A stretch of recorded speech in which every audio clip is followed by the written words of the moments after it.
कक्षा 10वीं सामाजिक विज्ञान अर्थशास्त्र पाठ 1।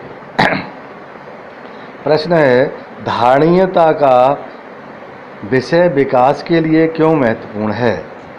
धारणीयता का अर्थ है विकास का जो स्तर हमने प्राप्त किया है वह भावी पीढ़ी के लिए भी बना रहे।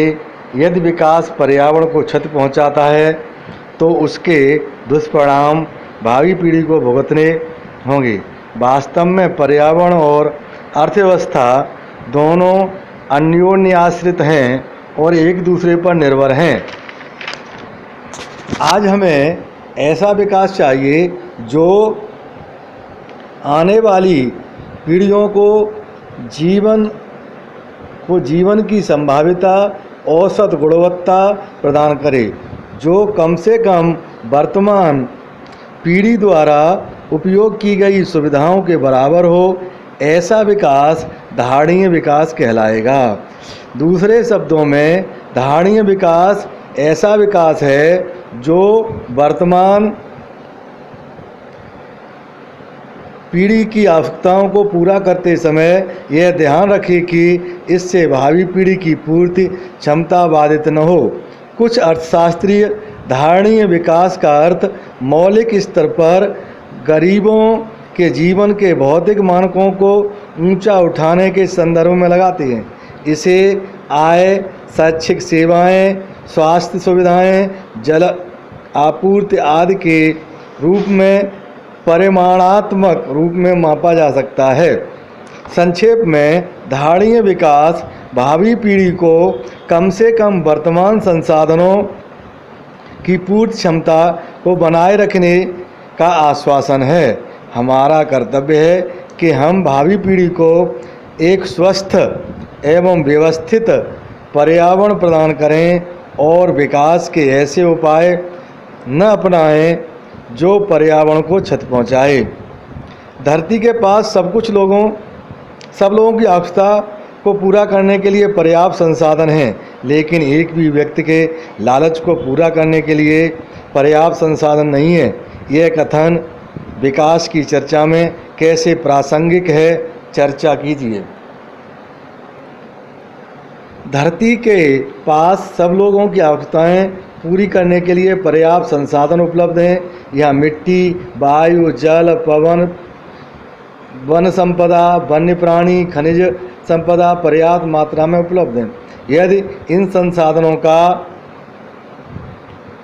विवेक सम्मत व सुनियोजित ढंग से विदोहन किया जाए, हम इनका लालची ढंग से अति विदोहन न करें, दुरुपयोग न करें, विनाश न करें, तो धरती पर इनका अभाव नहीं होगा। किंतु लालच इन साधनों के दुरुपयोग के लिए अंधा बना देता है। एक शासक द्वारा दूसरे शासकों पर विजय पाने की लालसा, उसके संसाधनों को लूट कर ले जाने की इच्छा, स्वयं को विश्व का सिरमौर बनाने की अभिलाषा और इसके लिए विनाशकारी हथियारों का प्रयोग इन संसाधनों को क्षण भर में राख में परिवर्तित कर देंगे। परिणाम स्वरूप संसाधनों का अभाव हो जाएगा। अतः ये आवश्यक है कि सभी देश उपलब्ध संसाधनों का विवेकपूर्ण एवं सुनियोजित ढंग से उपयोग करें तथा वैज्ञानिक विधियों द्वारा नए संसाधनों की खोज करें। पर्यावरण में गिरावट के कुछ ऐसे उदाहरण की सूची बनाइए जो आपने अपने आसपास देखे हों। आसपास के क्षेत्रों में पर्यावरण में निरंतर गिरावट आ रही है। इससे निम्नलिखित उदाहरणों द्वारा स्पष्ट किया जा सकता है। नंबर 1, भूमिगत जल का अति उपयोग हो रहा है, जिसके कारण जल के स्तर में निरंतर गिरावट आ रही है। कुछ क्षेत्रों में यह गिरावट 4 मीटर से भी अधिक है। यह भूमिगत जल के लिए एक भयंकर खतरे का सूचक है। देश के लगभग 1/3 भाग में भूमिगत जल का अति उपयोग हो रहा है। हमारे देश में वनों की अंधाधुंध कटाई हो रही है, जिसके कारण वन कम हो रहे हैं। इससे वायु प्रदूषण का खतरा बढ़ गया है। शिकारी और तस्कर निरंतर वन्य जीवों का शिकार कर रहे हैं और उनके विभिन्न अंगों का व्यापार कर रहे हैं। इससे दुर्लभ वन्य प्राणियों के लुप्त होने का खतरा उत्पन्न हो गया है। पेट्रोल एवं पेट्रोलियम पदार्थों की पूर्ति मांग की तुलना में बहुत कम है। इनका उपयोग घरेलू कार्यों में, परिवहन के साधनों में, सिंचाई व कृषि यंत्रों में बड़ी मात्रा में किया जा रहा है। इससे वायु एवं ध्वनि प्रदूषण बढ़ा है। नदी नालों में डाले जाने वाले अपशिष्टों ने जल प्रदूषण को बढ़ाया है। सामान्यतः किसी देश का विकास किस आधार पर निर्धारित किया जाता है? प्रति व्यक्ति आय, औसत साक्षरता स्तर, लोगों का स्वास्थ्य, उपर्युक्त सभी। इसका उत्तर है उपर्युक्त सभी। पड़ोसी देशों में से मानव विकास के लिहाज से किस देश की स्थिति भारत से बेहतर है? श्रीलंका।